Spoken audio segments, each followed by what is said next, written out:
Buenos días, hermanos. ¿Se Buenos escucha días. bien hasta atrás? ¿Sí? Bien.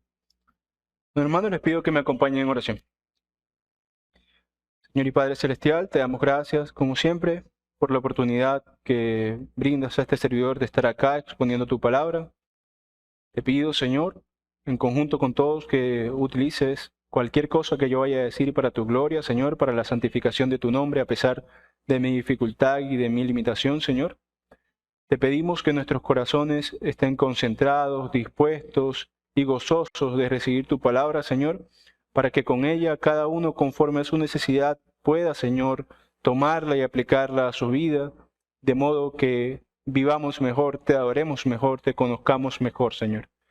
Te damos gracias porque nos permites cantar himnos, porque nos permites leer tu palabra y porque ahora nos permites reflexionar un momento en ella. De modo que, Señor, sé tú guiando este servicio, esta parte del servicio. En el nombre de Cristo Jesús te lo pedimos y te agradecemos. Amén.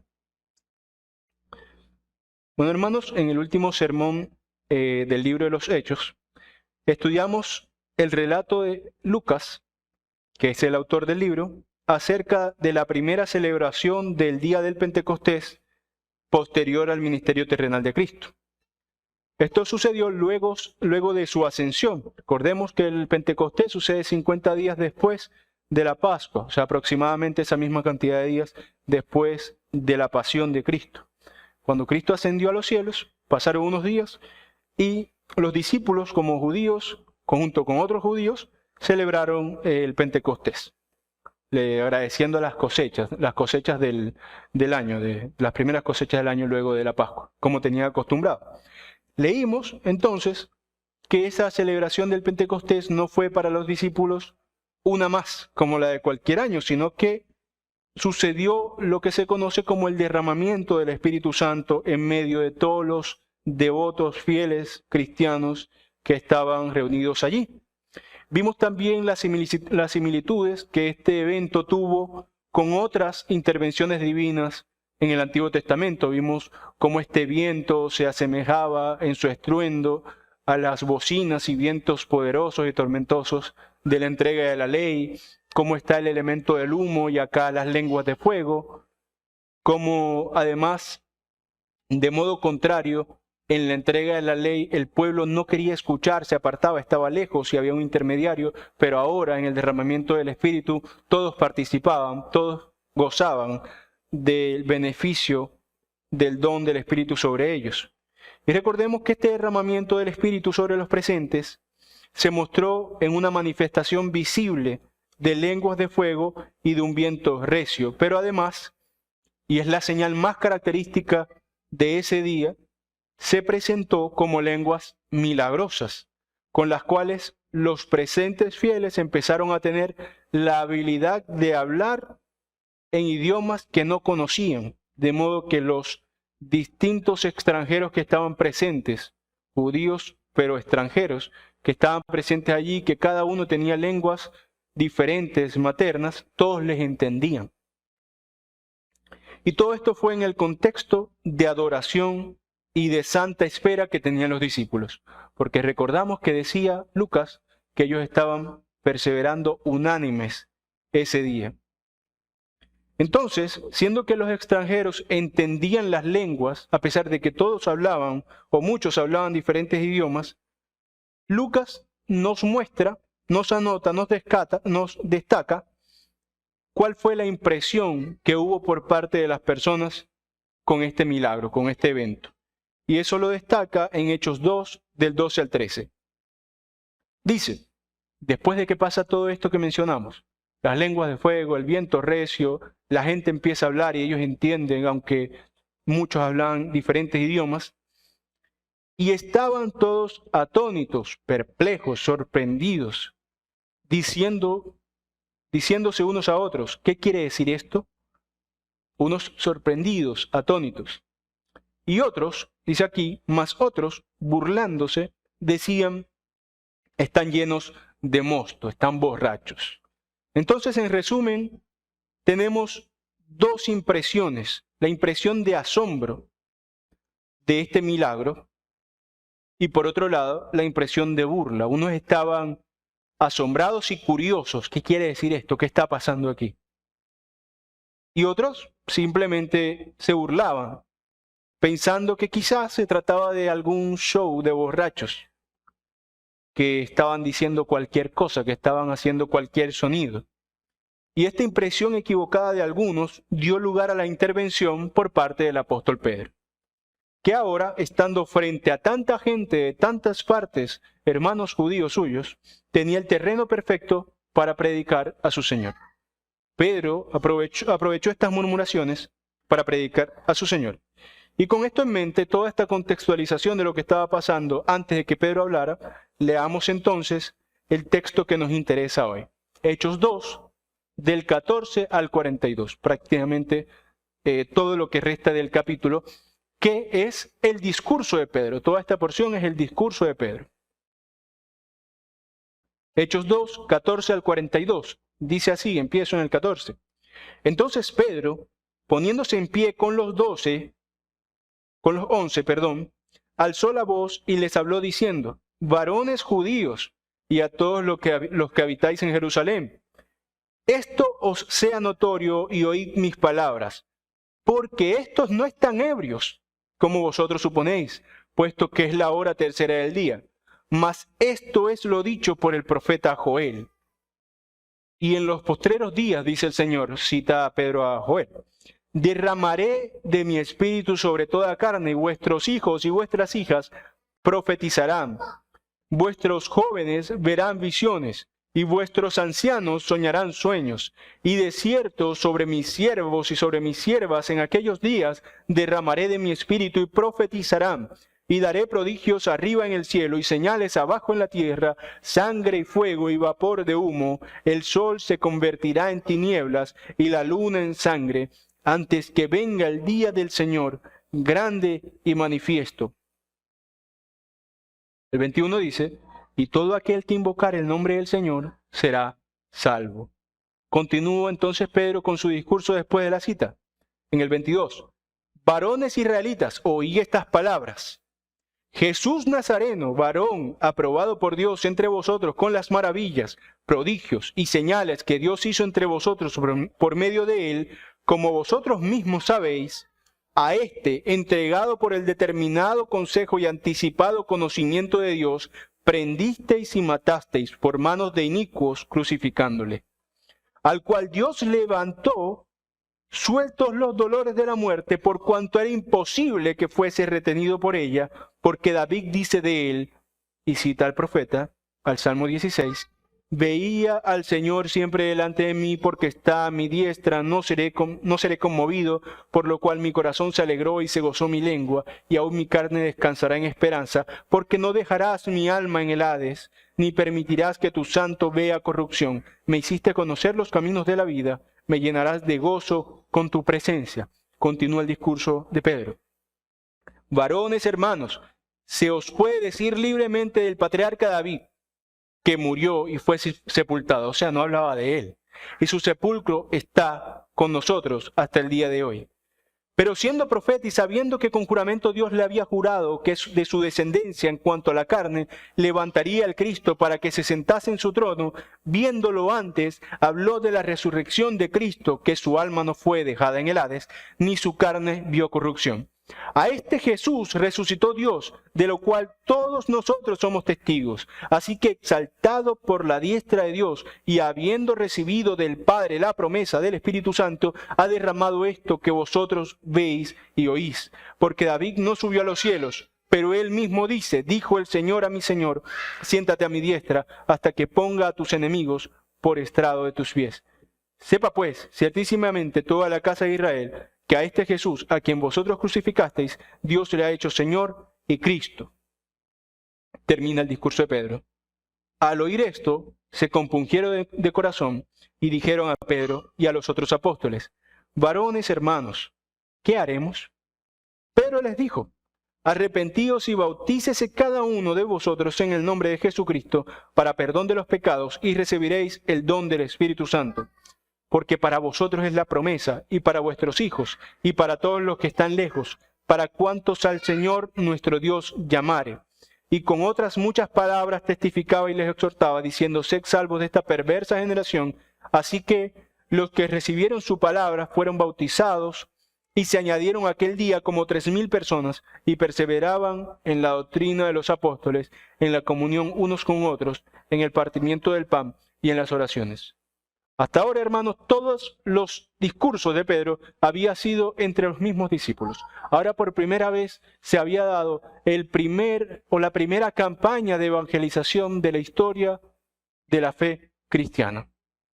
Pedro, ante una multitud que ciertamente en su mayoría no estaba reunida por Cristo, sino por la celebración tradicional de los 50 días posteriores a la Pascua, aprovechó las murmuraciones de las personas para hablar.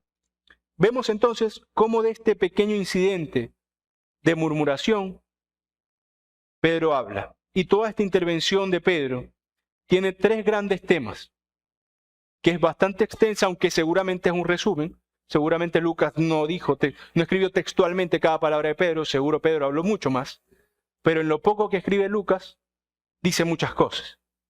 El primer gran tema que menciona Pedro acá es la explicación de lo que acaba de suceder. Como dije, él empieza a hablar como oportunidad al escuchar las murmuraciones de las personas diciendo que esta gente estaba borracha. Empieza a hablar para explicar qué fue lo que pasó aquí. En segundo lugar, Pedro presenta la persona y la autoridad de Cristo. Les dice a los presentes, por si no lo conocen algunos, o los que no saben bien quién era, quién es Cristo, qué poder tiene Cristo. Y en tercer lugar, Pedro los interpela por lo que habían hecho, por condenar a un justo, interpela a los judíos por lo que habían hecho con Cristo y los llama a arrepentirse, a convertirse. Pero hace, digamos, un buen esquema de un sermón para evangelizar. No necesita más profundidad que la profundidad de la verdad misma. ¿Qué hizo Pedro aquí? Pedro prácticamente relató, rememoró cosas que habían pasado y tomó el pecado de los murmuradores como ocasión para predicar a su Señor. Entonces quiero que estudiemos estos asuntos. Cómo Pedro explica lo que sucedió, cómo Pedro presenta a la persona y la autoridad de Cristo y cómo Pedro interpela a su audiencia y les dice qué es lo que deben hacer para salir de esa situación en la que estaban.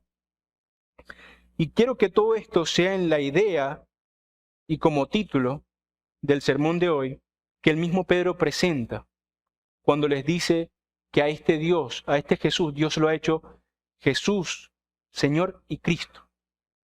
Ese es el título, Jesús, Señor y Cristo. Estas palabras, como veremos más adelante, son muy relevantes para el impacto que tiene lo que dice Pedro. ¿Quién era Jesús? Era el Mesías, sí, Cristo. Pero Señor, lo llama Señor. ¿Qué quiere decir esto? Comencemos entonces con la primera parte del discurso, que se da en los versos del 14 al 21, en donde Pedro, precisamente, como decimos, explica qué es lo que estaba pasando aquí.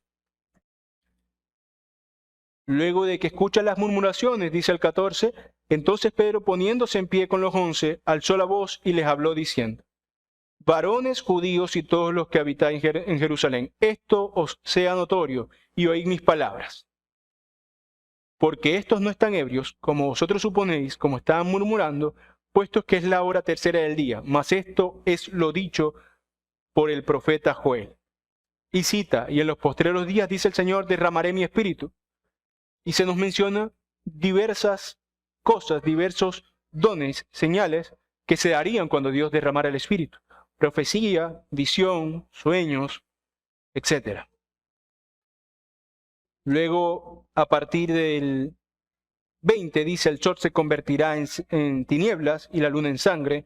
Luego nos dan otras señales, ya no en las personas, que son visiones, profecía, etc., sino ahora en el entorno que tiene un significado, que ahora veremos. Y en el 21, que es la última parte de la cita que hace Joel, remata con la importancia que tiene toda esta idea anterior. y todo aquel que invocare, en ese día de tinieblas, de fuego, de humo, y todo aquel que invocare el nombre del Señor, será salvo. Esta es, por supuesto, la idea de cualquier mensaje de gracia, de evangelización. Sobre esta idea y sobre la idea de la naturaleza de la persona, de la identidad de Cristo, es que se sostiene el mensaje de Pedro. Entonces, ante las murmuraciones sobre la borrachera de las personas que estaban allí, que los demás veían cómo sucedía este milagro y los acusaban de borrachos, comienza Pedro y toma esto a la vieja usanza de su maestro Cristo. Así como Cristo muchas veces cuando escuchaba las murmuraciones aprovechaba y empezaba por allí a predicar, Pedro hizo lo mismo. Ahora, ¿qué es lo que hace Pedro? Pedro dice, Lucas, que se levantó con fuerza, se levantó con la autoridad apostólica, no se levantó solo, se levantaron los 12, los primeros 11 y Matías, por supuesto. Y Pedro empezó a hablar hacia sus acusadores, obviamente, hacia los que decían que esto era producto de la borrachera y no una intervención milagrosa de Dios, explicando desde su propia fe, porque eran judíos, y Pedro utiliza a un profeta judío, explicándoles desde su propia fe que lo que estaba sucediendo tenía una explicación razonable dentro del contexto de lo que ellos mismos creían, solo que no lo estaban viendo. Como muchas veces nuestro orgullo, nuestra necedad, nos ciega con respecto de lo que es evidente en nuestras vidas que Dios nos muestra, el pecado, la necesidad de salvación, etc. Sus primeras palabras fueron de corrección antes de empezar a explicar. Y él les dice, esto no están ebrios, como vosotros suponéis, puesto que es la hora tercera del día. Pedro empieza a razonar con ellos. Esto de la tercera hora del día, probablemente horas de la mañana, entre las 9 y 10 de la mañana. Lo que quiere decir Pedro es que ustedes no sean cínicos. Saben que están en medio de gente judía, saben que están en medio de una celebración judía, por lo que ustedes mismos que dicen que están borrachos saben que es bastante improbable que estas personas ahorita y a esta hora y en este día estén borrachas. Lo que pasa es que la necedad del hombre incrédulo lo va a llevar a dar excusas ante lo que es claro. Porque obviamente, si aquí pasa algo divino, entonces este algo tiene importancia. Y esto desencadena una serie de cosas que tienen que asumir, que son todas las que le explica Pedro.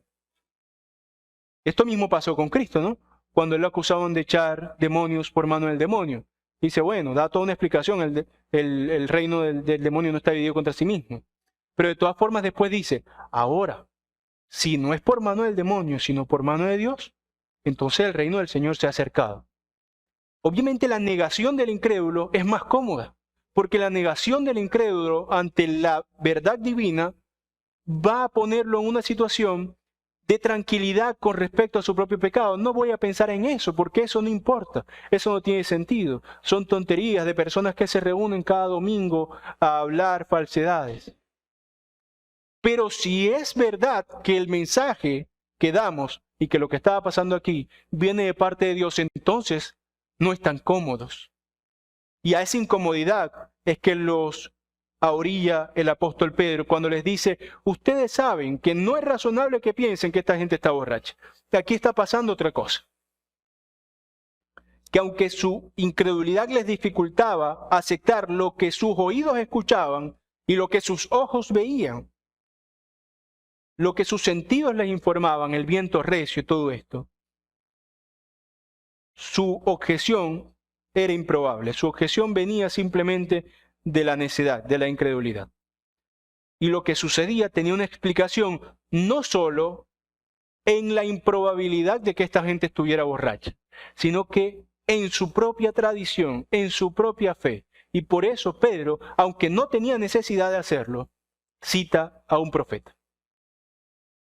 Digo que no tenía necesidad de hacerlo porque obviamente sabemos que el don apostólico les confiere a ellos el estatus de mensajeros directos divinos. La palabra apostólica es palabra de Dios. Por eso ellos no tienen que justificar cada cosa que dicen en sus escritos, sino que ellos mismos son mensajeros de Dios. Sin embargo, Pedro, contrarrestando la incredulidad, razona con ellos, mostrándoles lo tonto de su murmuración y mostrándoles que en su tradición estaba previsto este evento de lenguas de derramamiento, como lo menciona el texto de Joel, del Espíritu de Dios sobre la gente.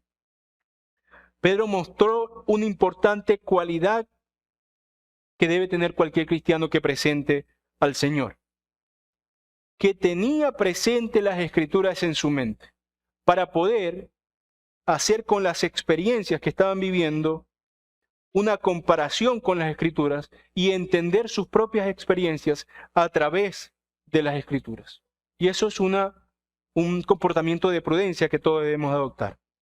Someter nuestras experiencias a las Escrituras.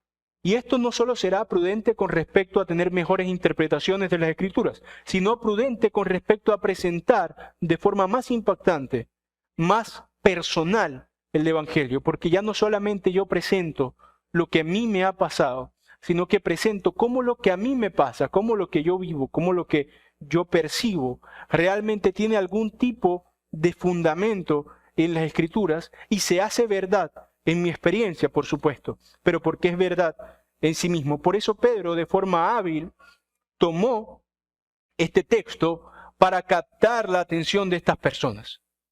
Ahora ellos no estaban hablando solamente con una persona molesta porque dijeron que los suyos estaban borrachos. No, él se levantó y dijo, eso no tiene sentido, no están borrachos. Pero además estaban hablando con un compatriota correligionario, un hombre que tenía una fe similar a la de ellos, que les estaba presentando una razón dentro de su fe por la cual ver este evento con distintos ojos.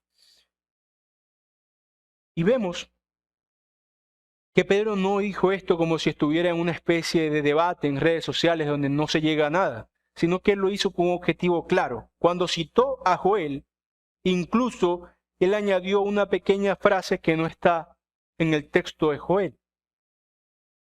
Joel 2:28 comienza diciendo, y después de esto derramaré mi espíritu sobre toda carne. Pero cuando Pedro hace esta cita, él le agrega antes de empezar a citar a Joel, y en los postreros días, dice el Señor.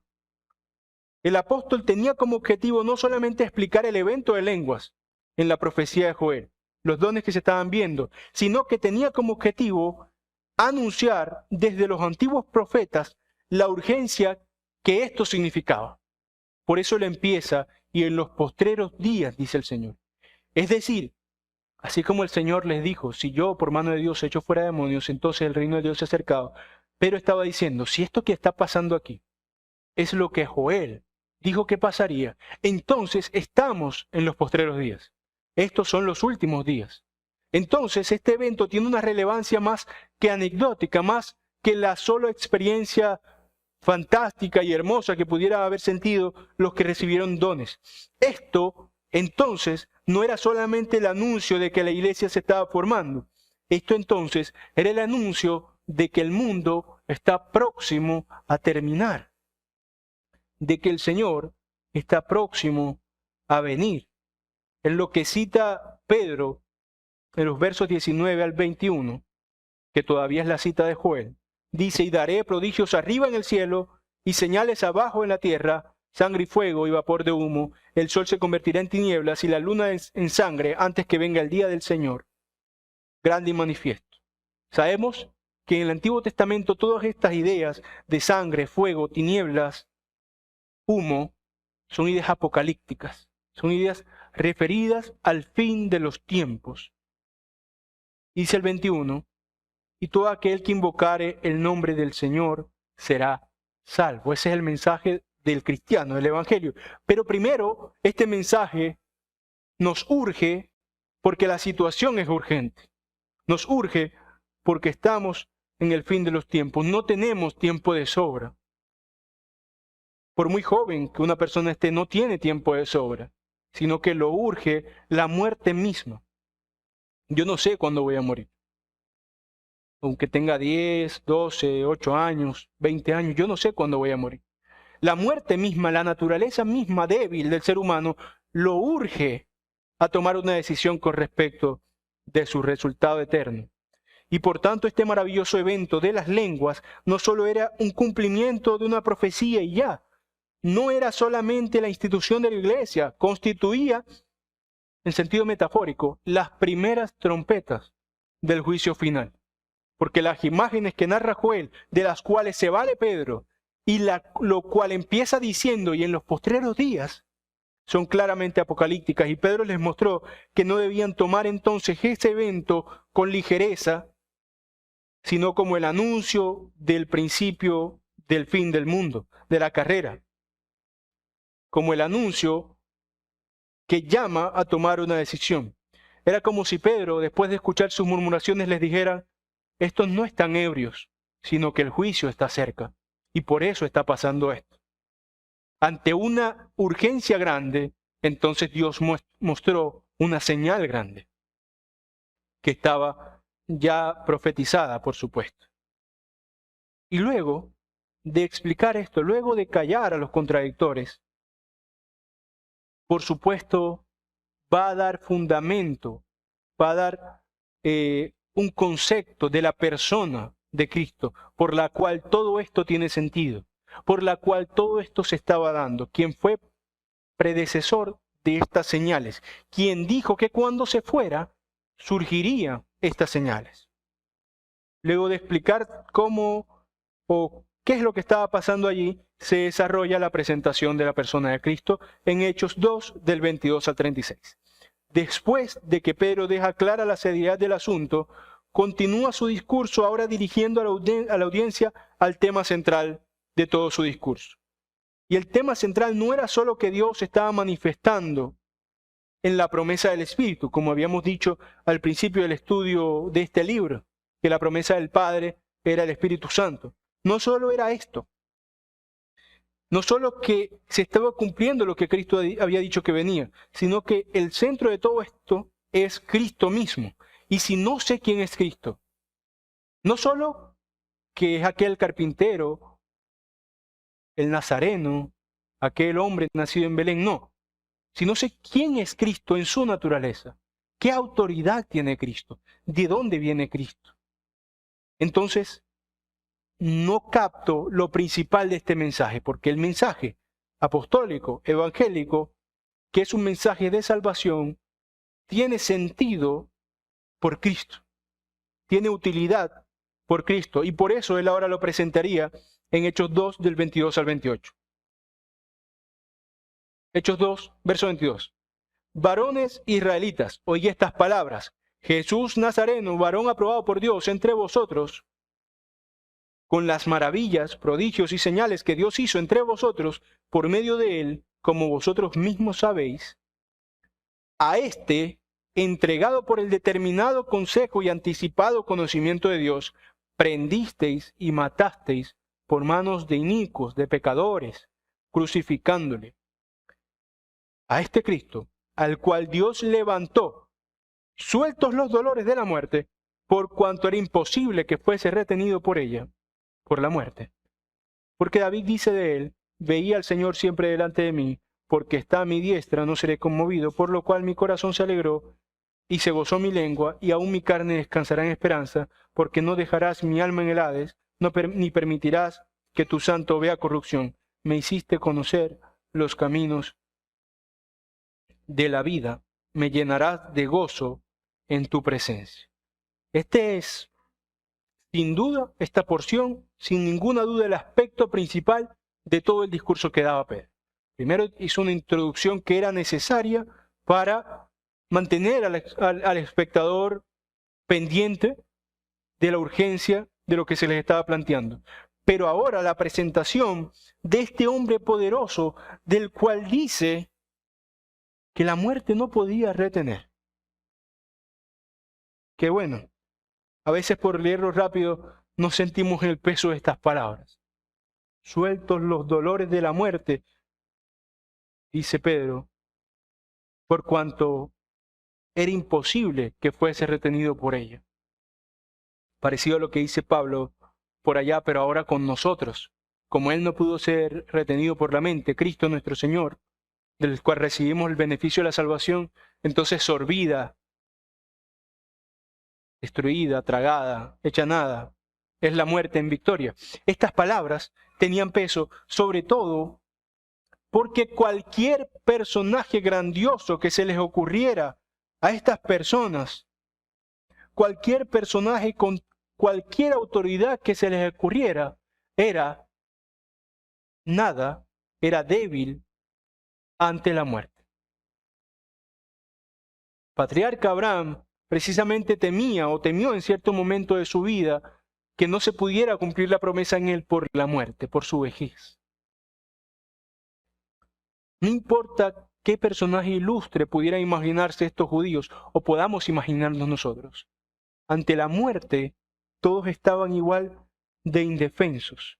Y les dijo, Pedro, que a este hombre al quien injustamente ellos, su pueblo, es decir, mató,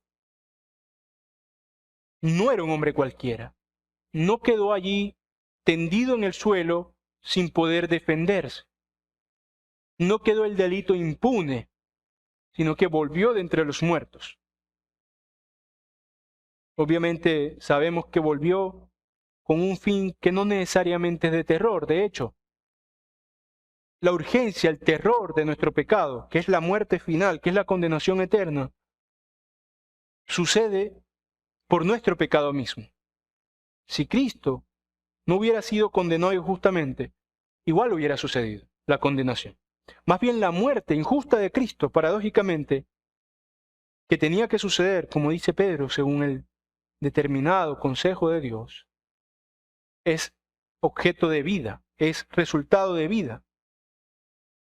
Entonces, Pedro les dice todo esto y les expone en el Salmo 16 esto que decía David sobre el Señor que iba delante de él, que no sería conmovido. Y además, para derrumbar todo ese celo, les recalca esto que se ha venido diciendo, cómo él es superior a cualquier otro rey y profeta, porque él les explica el texto. Varones hermanos, se os puede decir libremente, en el 29, del patriarca David, que murió y fue sepultado, y su sepulcro está con nosotros hasta el día de hoy. Es decir, si David en el verso 27 hubiera hablado de él mismo, que no permitirá que su santo vea corrupción, entonces ¿por qué está allí sepultado? Él está allí sepultado, ha visto corrupción. Pedro, para que no quede duda, les interpreta. David no estaba hablando de sí mismo, sino que estaba hablando de Cristo. Dice, pero siendo profeta y sabiendo que con juramento de Dios le había jurado que de su descendencia, en cuanto a la carne, levantaría al Cristo para que se sentase en su trono, verso 31, viéndolo antes, habló de la resurrección de Cristo. Es decir, que su alma no fue dejada en el Hades, ni su carne vio corrupción. A este Jesús, no solo que ustedes vieron, que fue confirmado con señales, que murió injustamente, que resucitó, que el mismo David vio. Fíjense cómo en esta parte del discurso Pedro va exaltando y exaltando y exaltando cada vez más la figura de Cristo. Mostró su faceta de profeta, de predicador, como pudo haber sido Juan el Bautista, como pudo haber sido otro. Pero él va exaltando cada vez más. Ya no solo era un mártir, o sea, un justo que murió injustamente, sino que resucitó y que las cadenas de la muerte no tenían la potencia para sostenerlo. Ya no solo dice que uno de los más grandes profetas de la historia de su fe, como David, hablaba de él, no de sí mismo, sino que en el 32 les dice, a este Jesús, tan grande como se los he presentado, resucitó Dios, del cual todos nosotros somos testigos. Así que, exaltado por la diestra de Dios y habiendo recibido del Padre la promesa del Espíritu Santo, ha derramado esto que vosotros veis, lo que estaba pasando, y oís. Porque David no subió a los cielos, pero él mismo dice, dijo el Señor a mi Señor, siéntate a mi diestra hasta que ponga a tus enemigos por estrado de mis pies. Y les dice en el 36, lo que probablemente, a pesar de todo lo que se venía diciendo, que todo esto ya era grandioso, pero lo que probablemente siembra el temor en los corazones de estas personas. A este Jesús, al cual ustedes le hicieron todo esto, y muchos de ustedes no le creían, otros sí, por supuesto, porque había discípulos. 36. Sepa pues ciertísimamente toda la casa de Israel, que a este Jesús, a quien vosotros crucificasteis, Dios lo ha hecho Señor y Cristo. Sabemos, como seguramente hemos estudiado muchas veces acá, que este título de Señor es claramente una forma apostólica de los autores del Nuevo Testamento, valiéndose de títulos antiguos testamentarios, de referirse a Cristo como Dios. Curios, Señor, como lo traducen acá, estaba reservado para Dios. Aquí Pedro les estaba diciendo que este sujeto no solo era el Cristo, no solo fue hecho el Cristo, el ungido, no, el Mesías, que nosotros sabemos que además era un ungido particular, de triple oficio, profeta, rey y sacerdote, el único. No solo era ungido, sino que este ha sido hecho Señor. Que ustedes lo vieron acá caminar, ensuciarse, comer, tomar, cansarse, dormir. Pero ese, como dice Pablo en Filipenses, ya no está así.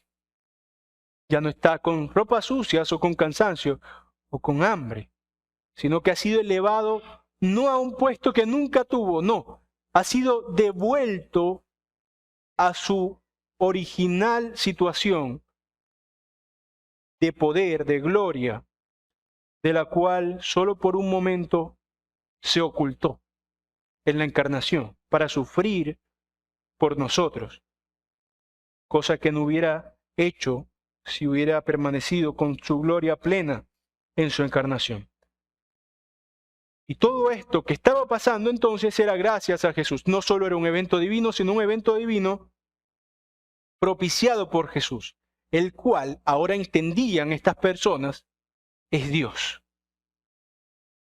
De modo que Pedro así les mostró la gran autoridad de esta persona por la cual sucedían estas cosas. Y este anuncio de juicio era más importante entonces, porque este hombre que también les había anunciado lo mismo no era un hombre cualquiera, sino que era un hombre y Dios. Ahora, en esta predicación Pedro por supuesto enfatiza el juicio, el temor que hay que detenerle el juicio.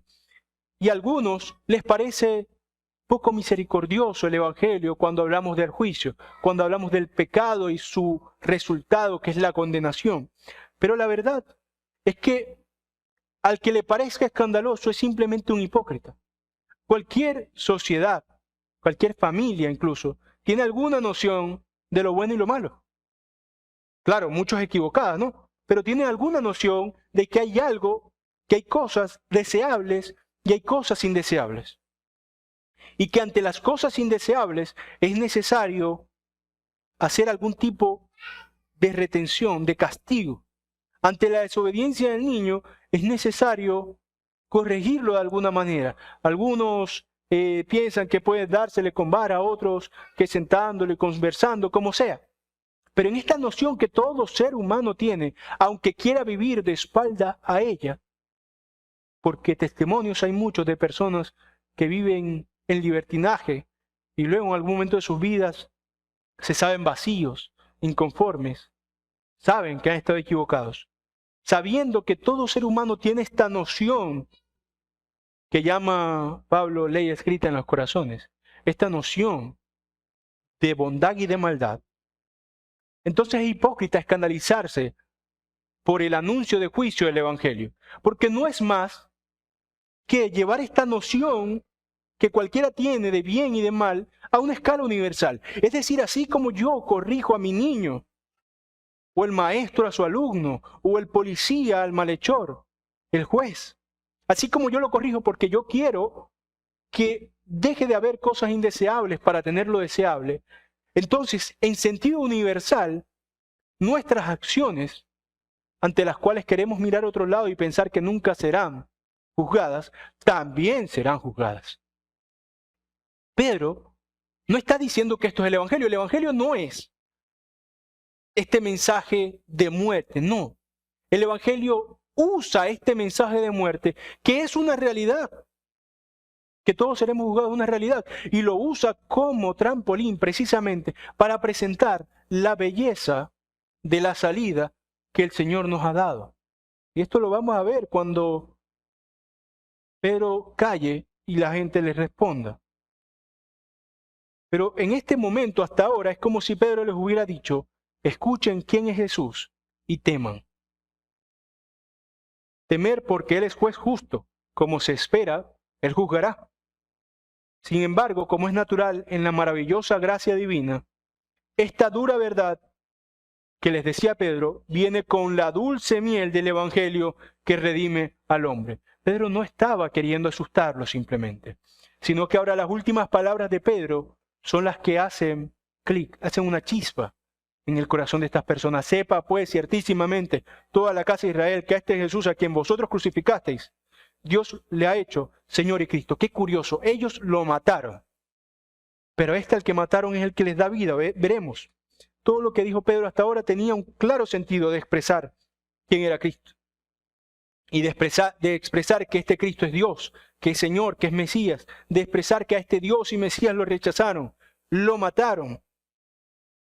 Aunque la muerte no tuviera poder sobre él, lo mataron.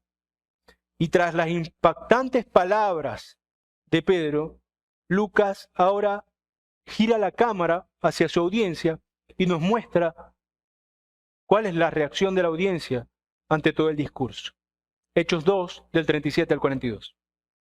Al oír esto, se compungieron de corazón.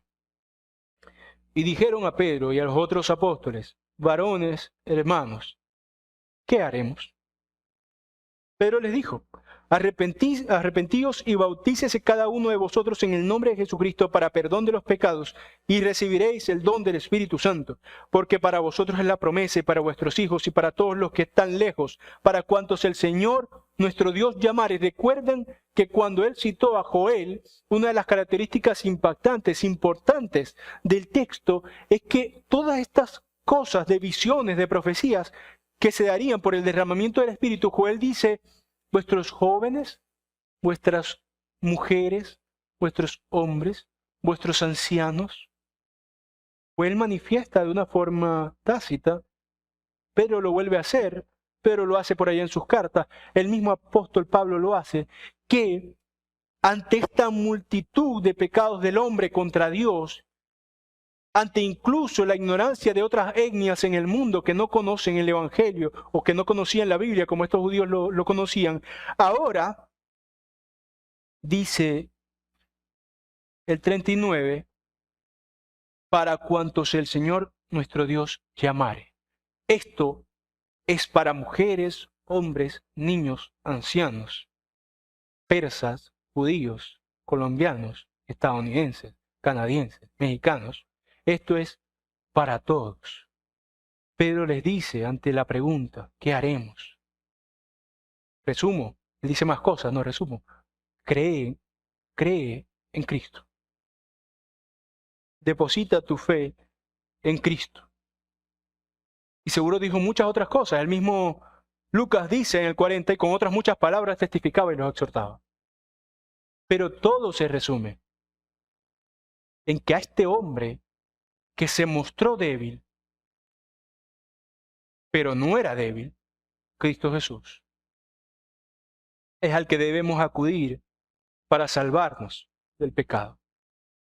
Imagínense, estas personas ahora habían sido invadidas por un gran dolor, porque descubrieron que este hombre en quien no creyeron era Dios mismo encarnado. Pero no solo eso, sino que se dieron cuenta que aunque el griego, el árabe, el italiano, el romano, pues, todos tienen pecados, todos pecamos, ellos, pongámonos en su contexto, en sus pieles, ellos ahora se estaban dando cuenta que no solo eran unos pecadores como todo el resto del mundo, sino que habían matado a Dios. Ellos habían matado a su Salvador. Habían matado a quien tanto esperaban, pero no reconocieron cuando llegó. Algo muy común en ellos, ¿no? Jesús les dijo, Israel, Israel, ¿cuánta gente quise juntar a tus polluelos como la... ¿Cuántas veces quise juntar a tus hijos como la gallina a sus polluelos, ¿no? Pero ¿qué es lo que dice el de Israel? Que matas a los profetas.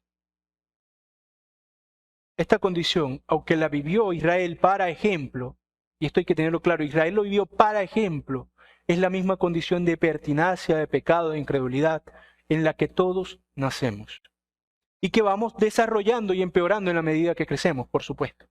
Se va viendo más claro y de formas más escandalosas. Pero todos, de alguna manera, estamos inmersos en este dolor. Todos, de alguna manera, al escuchar este mensaje, deberíamos compungirnos de corazón como estos hombres, sentir el dolor invadiendo nuestros corazones. Y deberíamos todos, igualmente, sentirnos culpables de haber matado al Hijo, porque el Hijo murió por nosotros. Pero aún así, y paradójicamente para la mente humana, el Señor no nos manda, no nos solicita sentirnos culpables por eso, sino que nos enseña nuestro pecado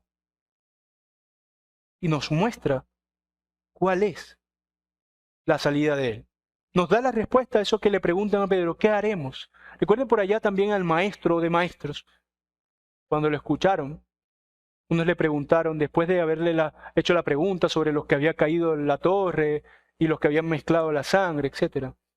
Y Jesús les responde que todos tienen que arrepentirse, que se dejen de señalar a los demás de esa manera porque todos somos pecadores. Y en otras ocasiones también le preguntaron, ¿cómo haría uno? Señor, ¿qué pues haremos para ser salvos? Señor, ¿quién entonces puede ser salvo? Si se requiere tal santidad como la de Cristo, aunque yo no haya estado allí en la crucifixión, yo no la tengo. Y ustedes no la tienen. ¿Quién entonces puede ser salvo? ¿Qué haremos? Le dicen a Pedro. Arrepentíos y bautícese. Es decir, crean en Cristo. Hermanos que creen y aman al Señor, o curiosos que pueden escuchar. El Señor nos muestra nuestro pecado y su poder y su justicia, no como una ocasión para aplastarnos, para tirarnos a la cesta de basura, para humillarnos y ya, sino que Él nos muestra nuestro pecado y nos muestra su justicia para que contraste con nuestro gran pecado, para así extendernos su mano y que la tomemos para ser lavados de nuestra suciedad, como aquel símbolo del Antiguo Testamento, en donde el Señor compara a Israel con una persona abortada, que Él va y encuentra y limpia, que aún tiene la sangre de su nacimiento, y Él limpia y cría y alimenta y viste y embellece. Así muestra a Dios en Israel en el Antiguo Testamento, cómo lo ve crecer, cómo lo corrige, cómo lo ama, pero no lo encontró limpio, no lo encontró bello, no lo encontró agradable, no lo encontró santo ni puro, sino que Él lo limpió, lo embelleció, lo hizo agradable, lo hizo santo y puro. Así el Señor nos muestra nuestro pecado para decirnos que Él ya hizo expiación, limpieza, santificación, prevista desde la eternidad para todo aquel que en Él cree, para expiar los pecados de los suyos. Y no es una simplificación, sino que es simple el Evangelio. La respuesta a qué haremos ante esta situación de pecado mortal en nuestras vidas es simple, pero es molesta. Ven a Cristo, sigue a Cristo. Y solo así serás salvo. Esa es resumidamente la respuesta del apóstol Pedro.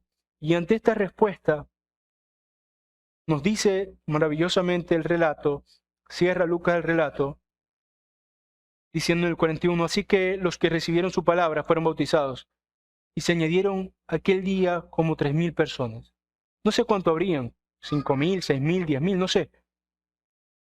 Lo que sí nos dice el relato es que estas 3,000 personas, sin importar quiénes eran, de dónde venían, qué habían hecho, solo con creer. No se nos dice que fueron puestos a prueba, que estaban entrando en el concurso de la salvación, sino que fueron añadidos y que perseveraron en la doctrina de los apóstoles, en la comunión con de los unos con los otros, en el partimiento del pan, en la cena del Señor y en las oraciones. Estas personas, sin importar su biografía, hermanos, sin importar sus vivencias anteriores, ahí, en el momento específico, el instante específico en que creyeron, fueron salvados de una vez y para siempre. Y ya no tendrían más acusador. Mírenlo así, en un sentido histórico.